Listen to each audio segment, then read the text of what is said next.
মাছ ৰাতি কোনি ভাবি দিছে গম নাপাওঁ না পুৱাই গম পালো গাখীৰ ভৰাই আছে ল'ৰাই তাৰে পিছত কোনোবা খবৰ দিছে নেকি তাৰে পিছত গম পোৱা নাই আমি মন্দিৰত ছাতি দি আহি যাওঁ যে আনতে কোনো যোৱাই নাই তাৰপৰা মই আহিলে আহোঁ পুখুৰী বগা আছে ইমান কষ্ট কৰি খাওঁ আৰু এদিনৰ পৰা এতিয়াকে গেলি এই 15 বছৰ বয়সত বিয়া হৈ পেলাই ইমান কষ্ট কৰি গৃহস্থলী পাতিছিলো কাৰোতো চুৰ কৰিব যোৱা নাই কষ্ট কৰি খাইছো ল'ৰা দুটা ইমান কষ্ট কৰে বাপেকে কষ্ট কৰে আৰু তাৰ মাজত ইদিনাখনে 25,000 টকা দি ভাল কৰিছে কৰি ইমান কিয় বি দিব লাগে কাৰোবাক মাছ লাগে খুজি খাবাতো লাগে নে নালাগে কাকোতো অন্যায় কৰা নাই আমি নিজৰ হেৰি কৰিবলৈ খাইছো পুখুৰী ডাকত লৈছো গাঁৱৰ পুখুৰী আছিল পইচা বা কিমান 3 লাখ টকা চুক্তি আছিল আমাৰ গাঁৱৰ আছিল মোৰ ভাগি নহয় বাইদেউ 1 বছৰ হৈ গেল এই 1.5 বছৰ হেৰি দিছি নামঘৰত ঠগি দিছো তাল বজাই বোলে চবে গেলি হল সদ্যনি দিলি হল মাছ গিটা যেনেকে ধপধপাই মই সিও জানো ৰাতিপুৱাই খবৰ পাওঁ ৰাতিপুৱা নাবলো সোনকালে চিন দেখক যোন নেকি নহওক ল'ৰাই হওক মুনা মানুহ হওক যি নহওক সোনকালে জানো দেখে হয় হয় সন্দেহ মানে মই এই পুখুৰীটো গাঁৱৰ পৰা লিজত লৈছিলোঁ যোৱা বছৰ লিজত লৈছোঁ লিজত লৈ মই 1,20,000 টকাৰ মাছ দিছোঁ আধাৰ দিছোঁ আপোনাৰ 70,000 টকা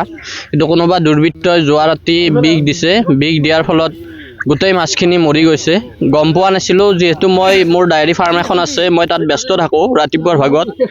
কিন্তু মোক ওচৰৰ ছাৰ এজনে ফোন কৰি জনোৱাত মই আহিলোঁ আহি দেখা পাওঁ গোটেই মাছবোৰ মৰি আছে ইমান কষ্ট কৰি আছোঁ কিন্তু কোনে কি কাৰণত এই কামটো কৰিলে আমাৰ প্ৰশাসনৰ মহোদয়সকল আছে তেখেতসকলক মই বিনম্ৰভাৱে অনুৰোধ জনাইছোঁ ইয়াৰ উচিত তদন্ত হ'ব লাগে আৰু দোষী যাতে মানে উচিত শাস্তি পায় এইখিনি মোৰ ক'ব লগা এইটো কোনোবাই শত্ৰুতা হিচাপতে কৰিছে মোৰ লগত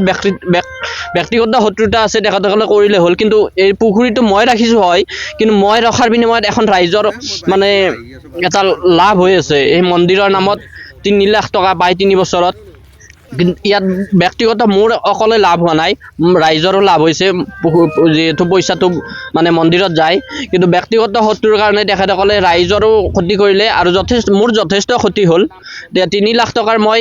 1.5 লাখ টকা গাঁৱত এডভান্স দিছোঁ আৰু 1.5 লাখ টকা মই নেক্সট লাষ্ট ছিজনত দিয়া কথা আছিলে আৰু তাৰপিছত তাৰোপৰি মই 1,20,000 টকাৰ মাছ দিছোঁ 70,000 টকা মোৰ আধাৰত গৈছে আৰু মেটেকা পৰি আছিল 25,000 টকা দি পেলাই মই মেটেকা চাফ কৰি এই বাঁহ কিনি ইয়াতে খাই দিছোঁ গতিকে যিয়ে নকৰক মই প্ৰশাসনক বিনম্ৰভাৱে অনুৰোধ জনাইছোঁ মানে ইয়াৰ যাতে উচিত মানে তদন্ত কৰে মোৰ নাম নৱজিত দাস মোৰ ভাইটি আৰু দেউতা মিলি আমি এনেকৈ চলি আছোঁ মোৰ ডায়েৰী ফাৰ্মো আছে কিন্তু মোৰ লগত ইমান শত্ৰুতা কৰিব নালাগিছিল এইটো আমাৰ হৰিয়ানদাব গাঁৱৰ পুখুৰী আমাৰ খুৰাহঁতে লিজত লৈছিলে 3 বছৰৰ কাৰণে 3 লাখ টকাত এই 3 লাখ টকাটো আমাৰ গাঁৱত মন্দিৰত লাগে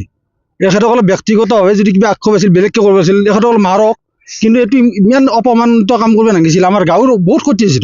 3 লাখ টকাটো ক্ষতি মানে গাঁৱৰ বহুত ক্ষতি আমাৰ এই মন্দিৰত লাগে আমাৰ যিটো দুখীয়া অঞ্চলৰ জাগা আমাৰ গাঁৱত কিবা এটা কৰি খাব লাগে ন এই খোৱাৰ কাৰণে আমাৰ এইটো মানে অনুষ্ঠানৰ কাৰণে দিয়া গৈছিল এইটো অনুষ্ঠান লিজত দিয়া গৈছিল 3 বছৰ কাৰণে আজি 1.5 বছৰ হোৱাই নাই মানে এইটো মানে কোনোবা দুৰ্বৃত্তই এইটো কৰি দিছে তাৰমানে কোনোবা বি দিছে ৰাতিতে দিছে কোনোবা বি প্ৰায় 3 লাখ টকাৰ মাছে আছে সন্দেহ অকণমান অকণমান নাজনাকৈ দিছে তুমি কেনেকৈ গম এতিয়া ওপৰলৈ গম পাব এইটো ওপৰজনে কোনে দিছে আমাৰ খুৰাহঁতে লিজত লৈছিলে 3 বছৰৰ কাৰণে 3 লাখ টকাত এই 3 লাখ টকাটো আমাৰ গাঁৱত মন্দিৰত লাগে এখেতসকলে ব্যক্তিগতভাৱে যদি কিবা আক্ষেপ আছিল বেলেগকৈ কৰিব আছিল এখেতসকলে মাৰক কিন্তু এইটো ইমান অপমানিত কাম কৰিব নালাগিছিল আমাৰ গাঁৱৰ বহুত ক্ষতি হৈছে 3 লাখ টকাটো ক্ষতি হয় মানে গাঁৱৰ বহুত ক্ষতি আমাৰ এই মন্দিৰত লাগে আমাৰ যিটো দুখীয়া অঞ্চলৰ জাগা আমাৰ গাঁৱত কিবা এটা কৰি খাব লাগে ন এই খোৱাৰ কাৰণে আমাৰ এইটো মানে অনুষ্ঠানৰ কাৰণে দিয়া গৈছিল এইটো অনুষ্ঠানত লিজত দিয়া গৈছিল 3 বছৰ কাৰণে আজি 1.5 বছৰ হোৱাই নাই মানে এইটো মানে কোনোবা দুৰ্বৃত্তই এইটো কৰি দিছে তাৰমানে ৰাতি দিছে কোনোবা বি দিছে ৰাতিতে দিছে কোনোবা বি কিমান টকাৰ মাছ প্ৰায় 3 লাখ টকাৰ মাছে আছে সন্দেহ অকণমান অকণমান নাজনাকৈ দিছে তুমি কেনেকৈ গম এতিয়া